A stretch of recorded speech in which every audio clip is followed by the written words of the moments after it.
I am David Sorensen from StopRoadControl.com. In this video I present to you truths and realities that are extremely difficult to comprehend. Information that will shock us to the core, because it challenges everything we believe. It turns our world upside down, and it reveals something so evil that it is almost incomprehensible. Yet it is the truth. If we want this world to become a better place, then we cannot afford to deny obvious realities. We must have the courage and the sincerity to face truth. I invite you to have this courage and sincerity when you watch this video. It will be difficult. It will be very challenging. But it will also expose something extremely nefarious in this world that every human being needs to be aware of. Several former members of the Israeli Defense Force have come forth because they are extremely concerned about what is going on in Israel. They testify how the military in Israel is the most advanced high-tech army in the entire world. They also reveal how the borders between Israel and Gaza are the most heavily secured borders anywhere on earth. High-tech sensors alert the Israeli Defense Force from the moment that even a small animal approaches the borders. Yet hundreds of Hamas fighters were not only able to approach the border, but they blew up the fences. They entered Israeli territory and started destroying homes and burning down villages and killing Israeli people without any semblance of defense by the Israeli military. Turns out that shortly before this attack, the government had ordered the removal of all military presence from that area. Hamas was literally given a free pass to enter and start their operation. In the next videos, you will hear former members of the Israeli Defense Force explain that something very, very, very concerning is going on in Israel. שתפו את הסרטון הזה כמה שיותר, כי תקשיבו רגע, אני שירתתי כסמב"צית חי"ר במהלך מלחמת צוק איתן, אני שירתתי באוגדת עזה. כל השירות שלי היה תומכת לחימה בזמן מלחמת צוק איתן שעזה הייתה באוגדת עזה. תקשיבו לי ותקשיבו לי טוב. אין מצב בעולם שיכולה להיות כזאת התקרבות לגדר, אוקיי? מבלי שאנחנו לא נדע מזה. התצפיתניות יושבות בבונקרים 4 שעות, הן לא יכולות לעשות ככה, הן מול מסך. לא יכול להיות מצב, שום מצב, שהיו מעירים אותי בלילה על יונה, על חסידה שהתקרבה לגדר, על מקק שעבר מתחת לגדר, היו מקפיצים את כל הגזרה. איך נכנסו עם טרקטורים, 400 איש ואף אחד לא שם לב. October 7th, 2023. This is Efrat Fenigzon, and I'm here to share an update from Israel-Hamas war, which started this morning. Apparently, Israeli defense forces that were supposed to be around Gaza were placed around the West Bank because of security concerns, so that the Gaza envelope was left unoccupied with military. They say around 60 to 80% of that area was left without the IDF forces that were supposed to be. A year ago, there was a military operation in Gaza to prepare for such events, and ongoingly there are trainings for these kind of scenarios. This raises serious questions for me anyway about Israeli intelligence. What happened? 2 years ago, there was a successful deployment of underground barriers, sensors, to alert exactly on these kind of terrorist breaches. Israel has one of the most advanced and high-tech armies. How come there was zero response to the border and fence breaching? I cannot understand that. Personally, I served in the IDF 25 years in the intelligence forces. There's no way, in my view, that Israel did not know of what's coming. A cat moving alongside the fence is triggering all forces. So this? What happened to the strongest army in the world? How come border crossings were wide open? Something is very wrong here. Something is very strange. This chain of events is very unusual and not typical for the Israeli defense system. The current government is highly corrupt in my view, while the previous one was no better. I don't care about having a popular opinion. I care about exposing evil forces wherever and whomever they are. So to me, this surprise attack seems like a planned operation on all fronts. It feels like the people of Israel and the people of Palestine have been sold once again to the higher powers that be. At the same time, this is still very, very difficult to fathom.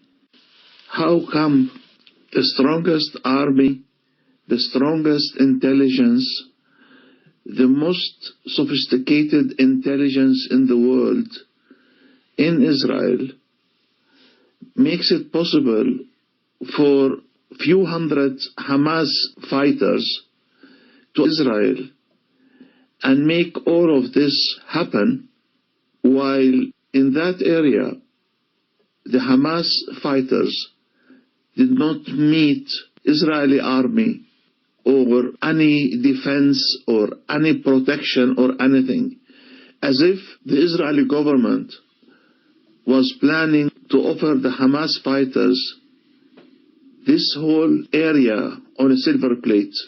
This, is not logical. Israel has sacrificed its own people, sacrificed the civilians on the borders of Gaza, took away the protection, took away the army, and allowed Hamas to do what they did. The following footage was released by Hamas. Here we can see them place explosives on the fences that are extremely heavily secured with high tech, but not a sign of Israeli response. They blow up the fences on several places.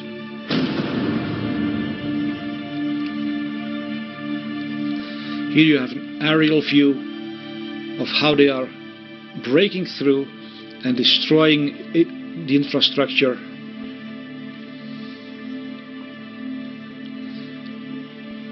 We can even see how they are literally entering onto Israeli territory with their vehicles full of armed soldiers. And not a single attempt of the Israeli Defense Force to stop them in any way. They literally received a free pass to enter into Israel. They can even drive on the roads of Israel. This is another video released by Hamas showing how they are able to blow up the security fences and enter Israel unhindered.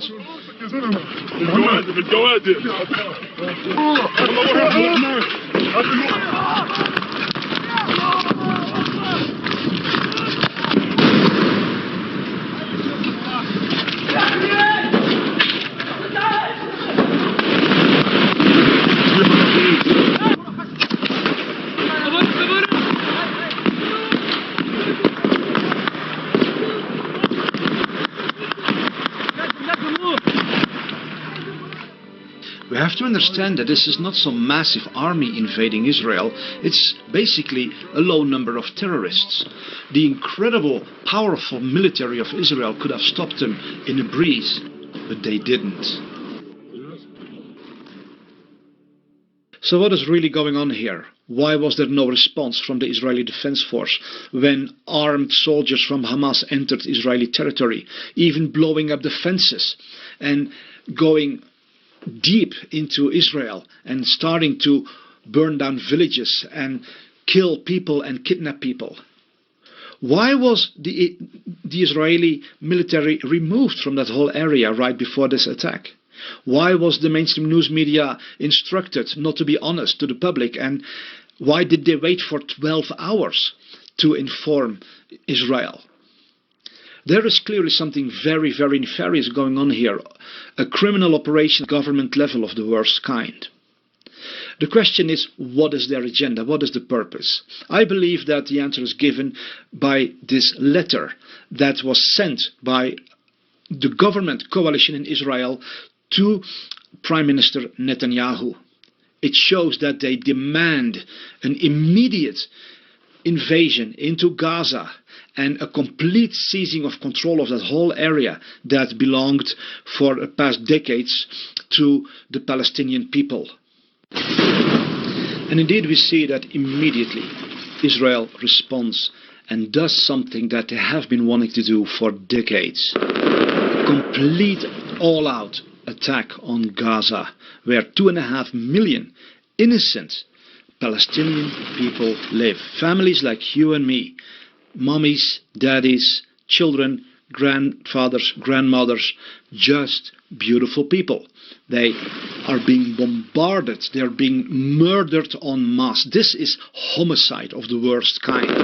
And this invasion by Hamas is the perfect excuse to accomplish this.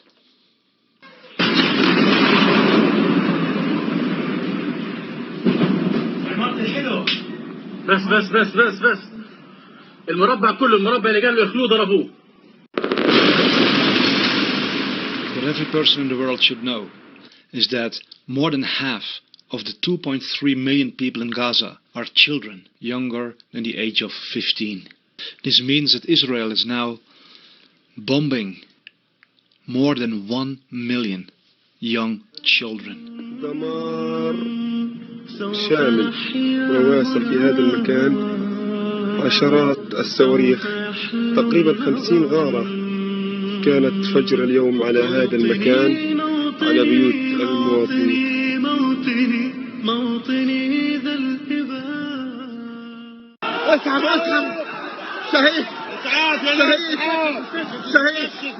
شهيد اللي عاش في قلب المخيم ننقل لكم الصورة من قلب مخيم جبالة. نحن الآن في الإسراف تحديدا شهداء بالعشرات وجرحى. هذا هو ما يحدث الآن في غزة في مخيم جبالة تحديدا. هذا سوبر ماركت رابعة سابقا.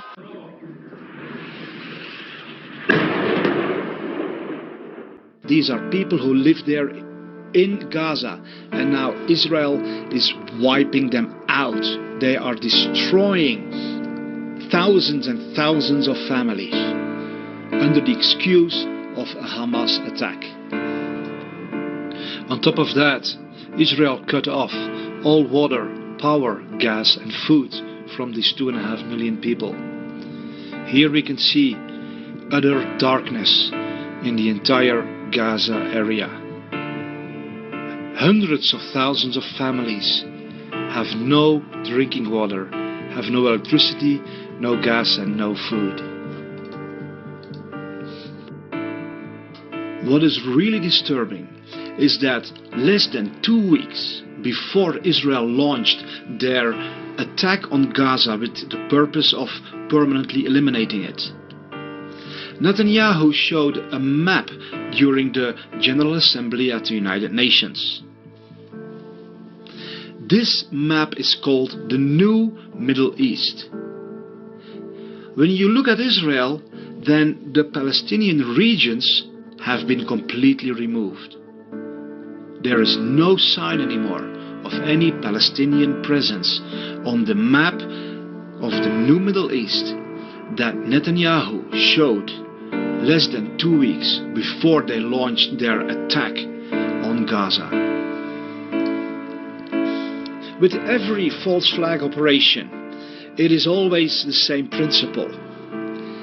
Some entity wants to commit a horrendous crime, but they don't want to be blamed for it.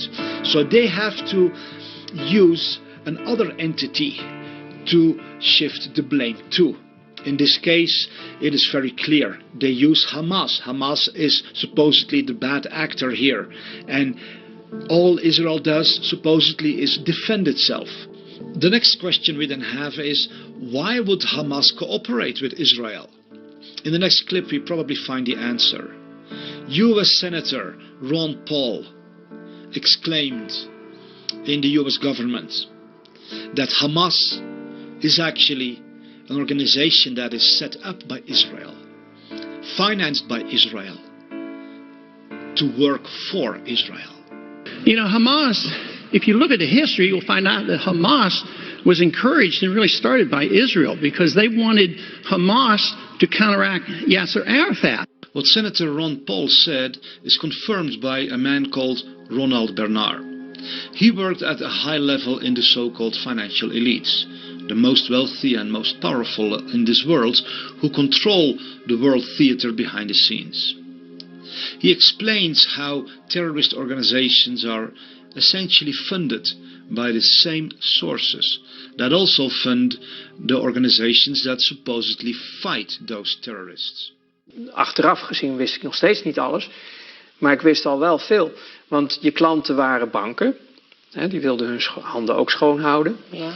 Maar binnen zo'n bank zitten dus een aantal mensen die weten donders goed wat er altijd speelt. Hè, dus bij, zeg maar 1% binnen een bank weet precies wat er werkelijk speelt in deze wereld. Dat moet ook wel, want die hebben dus te maken met al die geldstromen. Maar dat zijn je klanten. Maar je hebt ook uiteindelijk met overheden te maken. Je hebt te maken met multinationals. Je hebt te maken met geheime diensten. Maar je hebt ook te maken met wat ze nu noemen terroristische organisaties. Je krijgt dus het hele palet van groot geld aan cliënteel. En dan zie je ook de verbindingen. Dat staat dan los van elkaar, wat je net zei. Hè? Ieder weet een deel. Maar jij zit er middenin. Dus jij ziet steeds meer van, oh, maar nu komt het van dit. En dan gaat het naar daar. En van daar gaat het naar daar. Je krijgt steeds meer informatie en overzicht over wat er werkelijk speelt. En moet je ook al die handen, noem ik het maar even, dienen. Dus als we het nu hebben over terroristen en zo, die dien je ook. Je probeert iedereen tevreden te houden. Ja. Mijn hemel. Ja. Dat was je werk. De borden in de lucht houden. Ja. Ja. En wat een van de dingen waar voor mij een luik open ging, dat ik toen eerst niet wist, maar nu wel. Dat is bijvoorbeeld geheime diensten. Je denkt dan van geheime diensten zijn in het belang van een land en van een volk enzovoort enzovoort. Ja, ja. Maar dan blijken dat eigenlijk wat ze nu noemen criminele organisaties te zijn. Althans, het systeem is zwaar crimineel. Ja. Het gaat over het financieren van oorlogen, het creëren van oorlogen, het creëren van eigenlijk heel veel ellende in deze wereld. Er is ook heel veel strijd. Ja. En dan denk ik van jeetje, de mensen moesten eens weten hoe de wereld werkelijk in elkaar zit. Voor die diensten is niets te dol. Nee. Niets. Maar ook hun hebben weer hun geldstromen. Want als hun dus in de handel van drugs zitten, of in de handel van wapens, of in de handel van, noem het maar op, mensen. Al dat geld moet ergens naartoe. Alles moet gefinancierd worden. Maar je zegt als, maar jij kunt bevestigen dat ze dat weten. Allemaal. Ja. Allemaal. Ja. Dus de hele wereld is niet de wereld van waar we allemaal van denken dat de wereld is zoals die is. Since they started their invasion of the land of Palestine more than 80 years ago, several hundreds of thousands of people have been murdered by the Israeli forces. And as you can see on this map, they have gradually been stealing all their land, their farms, their vineyards, their homes, all their possessions. And then ultimately they locked up these people in Gaza, which is the largest open-air prison in the world, with the highest suicide rate in the world, because life is so unbearable there. Still, a majority of humanity looks at Israel as if they are the victims. That is the success of Hamas. And this is how psychological operations work, that are run by intelligence agencies to manipulate mankind. Here you see footage from Palestinian people before the invasion by the Zionists. These are no terrorists, these are no dangerous people. These are just happy families, just like you and me.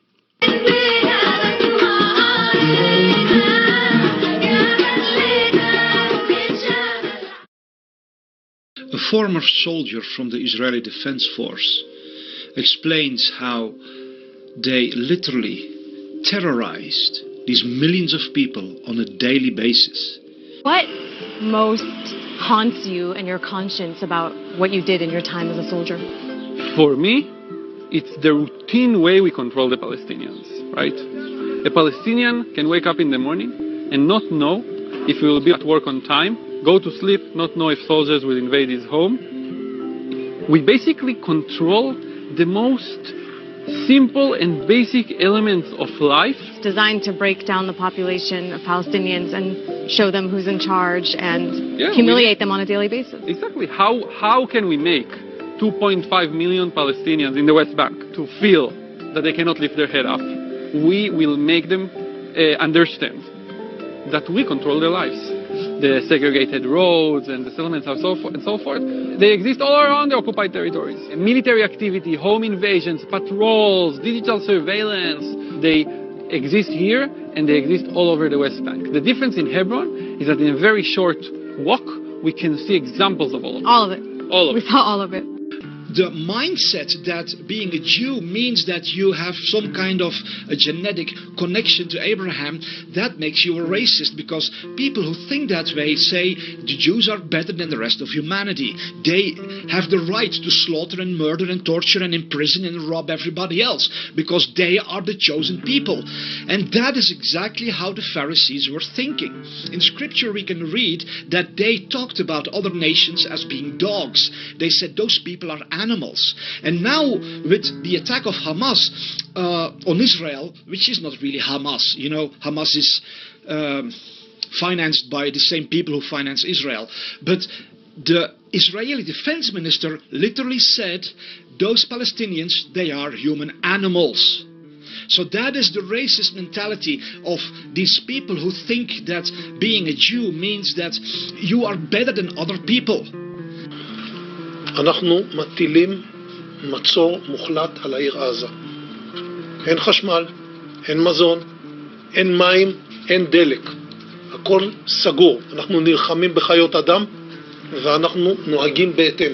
I want to invite you to become part of building a better world, where we don't support entities that create war and murder hundreds of thousands and even millions of people. We are not here to make this world a place of horror and terror and fear and destruction. We are here to bring love, justice and goodness amongst all of humanity. This is our purpose. That's why this film was made, to expose an extremely nefarious agenda. We have the choice to fall into this trap or to open our eyes and have the courage to stand up for what is right and prevent their agenda. I invite you to go to the website stopworldcontrol.com and sign up for our emails. You will learn a lot about the official agenda for world domination and what you can do to be part of preventing this plan. The future is bright and beautiful if we rise up and if we do what it takes to make this world a place of goodness, a place of hope, a place of happiness.